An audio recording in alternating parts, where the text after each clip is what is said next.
১৫ বছর আন্দোলনের ফসল ফ্যাসিবাদ পতনের পর অন্তর্বর্তী সরকারের কাছে নির্বাচনের দাবি জনগণের জন্য লজ্জাজনক বলে মন্তব্য করেছেন বিএনপির ভাইস চেয়ারম্যান শামসুজ্জামান দুদু।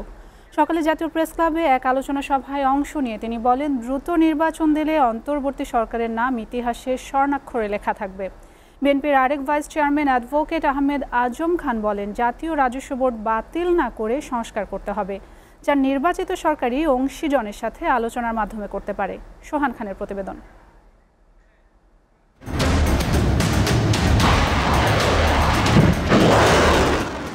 সকালে জাতীয় প্রেস ক্লাবে ষড়যন্ত্রের রাজনীতি ও আগামী নির্বাচন প্রেক্ষিত বাংলাদেশ শীর্ষক আলোচনা সভার আয়োজন করে জাতীয়তাবাদী সাংস্কৃতিক দল। এতে অংশ নিয়ে বিএনপি নেতারা বলেন, জিয়াউর রহমানকে হত্যার মধ্য দিয়ে দেশের ষড়যন্ত্র শুরু হয়েছে, নির্বাচন নিয়ে তালবাহানা করে যা এখনো চলছে।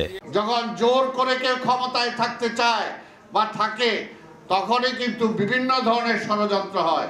আর গণতন্ত্রটা যদি আপনি অবাধ করে দেন, তখন কিন্তু আর ষড়যন্ত্র করার কেউ সুযোগ পায় না। অনুষ্ঠানের প্রধান অতিথি বিএনপির ভাইস চেয়ারম্যান শামসুজ্জামান দুদু বলেন, ১৫ বছর ধরে গণতন্ত্র প্রতিষ্ঠার আন্দোলনে ফ্যাসিবাদ তাড়ানোর পরেও অন্তর্বর্তী সরকারের কাছে নির্বাচনের দাবি করতে হচ্ছে, এটি জাতির জন্য লজ্জাকর।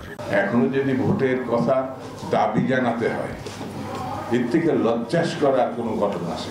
শুধু এতটুকু বলি, এই আন্দোলনে যারা কখনোই ছিল না, তারা এখন সরকার পরিচালনা করছে। গণতন্ত্র চাওয়ার কারণে, রাস্তায় মিছিল করার কারণে শুধু ডক্টর ইউনূস বা তার উপদেষ্টাদের কথা বলছে না, যারা সরকার পরিচালনা করছে তাদের কারণে ছিল না।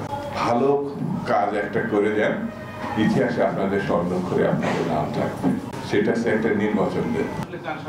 এদিকে প্রেস ক্লাবের আরেকটি হলে যৌথ সংবাদ সম্মেলনের আয়োজন করে বাংলাদেশ ট্যাক্স লয়ার্স অ্যাসোসিয়েশন ও ঢাকা টেক্সাস বার অ্যাসোসিয়েশন। এতে অংশ নিয়ে বিএনপির vice chairman advocate Ahmed Azam Khan বলেন, কার স্বার্থে রাজস্ব নীতি ও রাজস্ব ব্যবস্থাপনা খসড়া অধ্যাদেশ অনুমোদন দিয়েছে তা জনগণের কাছে পরিষ্কার করতে হবে। এই সময় বাজেট সহায়তায় আইএমএফ ও বিশ্বব্যাংক থেকে ঋণ না নিয়ে ঘাটতি পূরণে 10 লাখ কোটি টাকার কর আহরণের প্রস্তাবনা দেন তিনি।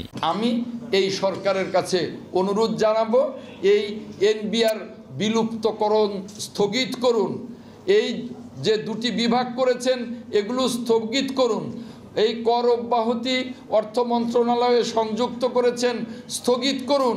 আশা করি এই সরকার এই কার্যক্রম থেকে আজকের পর থেকে বিরত থাকবেন। এছাড়াও অন্তর্বর্তী সরকারকে শুধু নির্বাচনমুখী সংস্কার করার পরামর্শ দিয়ে অ্যাডভোকেট আহমেদ আজম খান বলেন, বাকি সংস্কার নির্বাচিত সরকারই করবে। সকল দিক বিবেচনা করে আগামী সংসদ সিদ্ধান্ত নেবে। সোহান খান, এসএটিভি, ঢাকা।